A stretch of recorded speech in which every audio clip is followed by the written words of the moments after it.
And joining me now is one of the three remaining Republicans in the race, the governor of Ohio, John Kasich. Governor Kasich, welcome back to Meet the Press, sir. And happy Easter to everyone. Thank you for expressing that, and happy Easter to you. Very nice Easter tie, very, very appropriate. Let me start with asking you why Republicans respond in the wake of Brussels, first in the wake of Paris. Donald Trump said a ban on Muslims entering this country temporarily. In the wake of Brussels, Ted Cruz said that he would like to see Muslim neighborhoods patrolled before they become radicalized.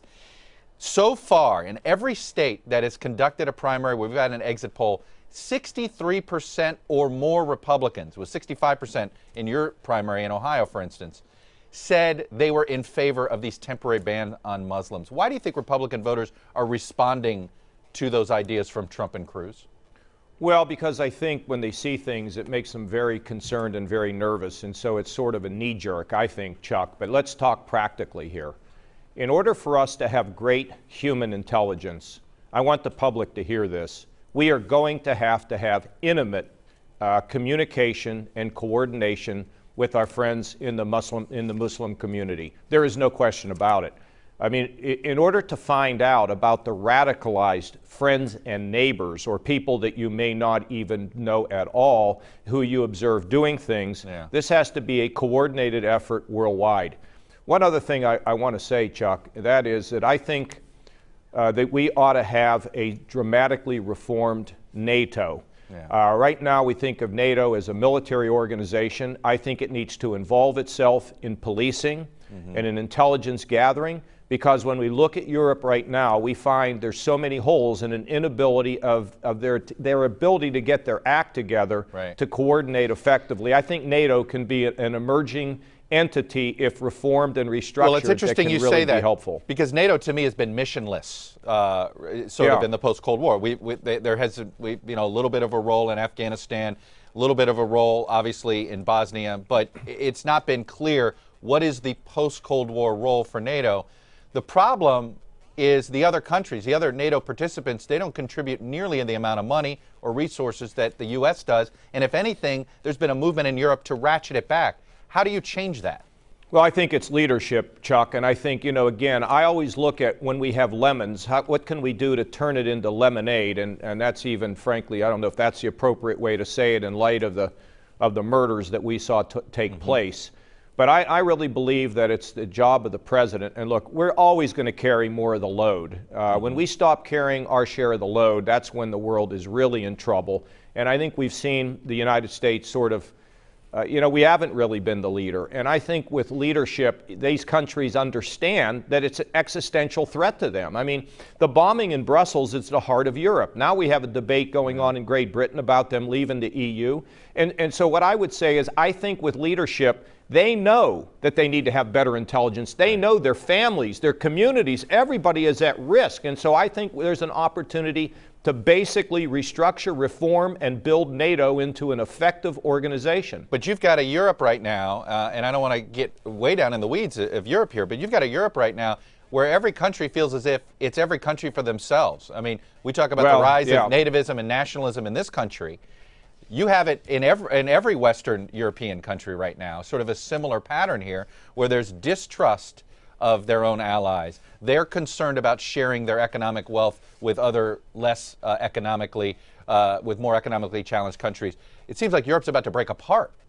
Well, look, either we hang together or we hang separately is really what the message from a good leader is. And Chuck, this is a little bit of a different illustration, but in our state, whenever we have a difficulty somewhere, almost our entire cabinet shows up. I have told them all that we work together to solve a problem. We can't have silos. We just have to work together.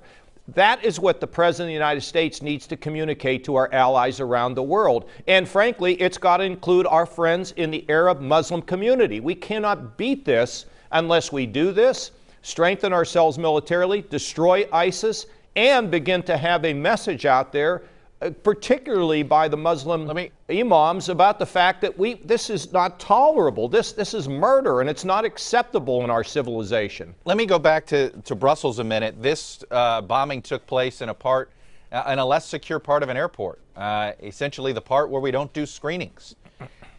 Do you think we have to change that? Do you think we have to change public transportation in this country? Do you think we have to go to where we have screenings in the New York City subway system, Washington subway system, things like that?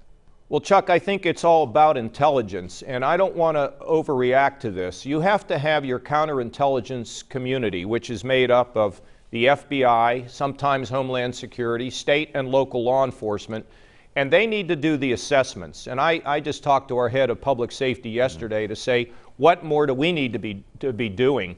I think for public officials to overreact to this just to get a nice headline or whatever is not the right way to proceed. But let me tell you something. If I felt that there were things that needed to be done on the basis of what people who know tell me, we would move at the speed of light. So obviously, but look, this again gets down to the ability to gather intelligence, Chuck. I mean, we got to know, we have to know where these people are and who they are. You said something about not wanting to overreact, and that some of these ideas that I was throwing out there could be seen as an overreaction. Yet you were pretty critical of the president for not cutting short his trip in Cuba and immediately coming back to Washington.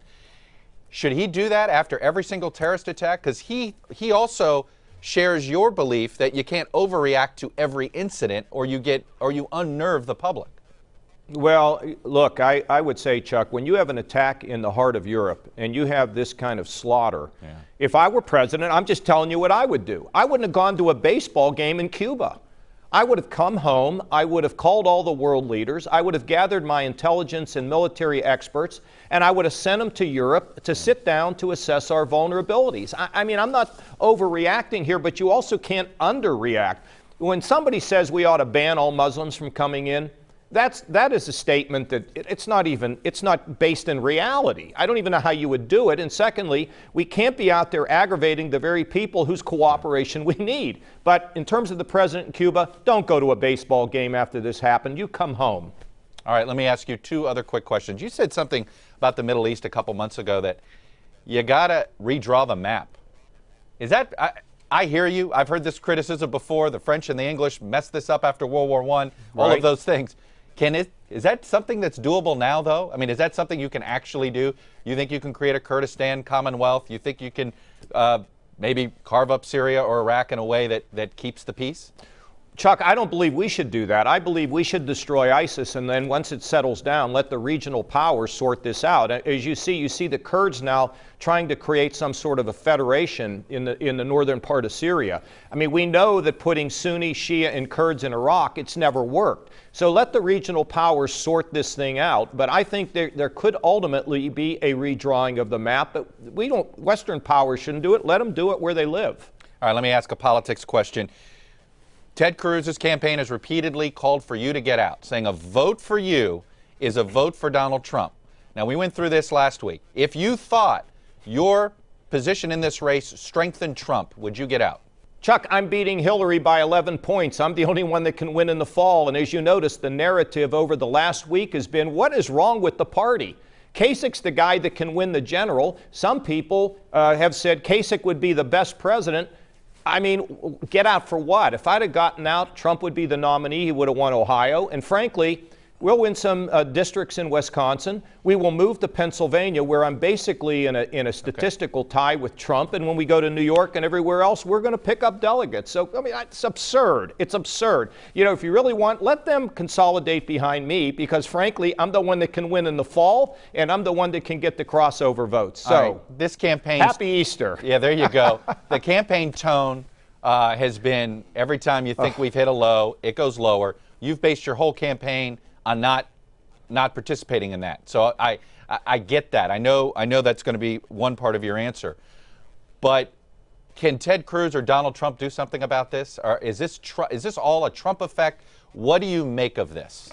Well, first of all, Chuck, families have to be off limit. I mean, you cannot get these attacks on families. And if this becomes the order of the day, what kind of people are we going to have in the future that are going to run for public office? There's got to be some rules, and there's got to be something that gets set there, some decency. And frankly, Chuck, at the end of the day, you know, what we need to do is we need to have programs to lift people and not diminish people. And that's what we're seeing a lot of happening. But look, it's a long way to Tipperary or a long way to Cleveland. Yeah. Let's see what happens. And you still are committed to supporting Donald Trump if he's the nominee? We're going to look at it every single day, and we'll see what happens. When we got a long way to go, and I don't want to project that he's going to be the nominee. I don't think he will be, and if he is, there'll be, I review it every day. I was That's just going to say, tell it you. sounds like it's more hesitance every day. I said what I said, Chuck, and I'm done talking about this subject. Fair enough. With that, how about have a happy Easter, sir? Hey, NBC News fans, thanks for checking out our YouTube channel. Subscribe by clicking on that button down here, and then click on any of the videos over here to watch the latest interviews, show highlights, and digital exclusives. Thanks for watching.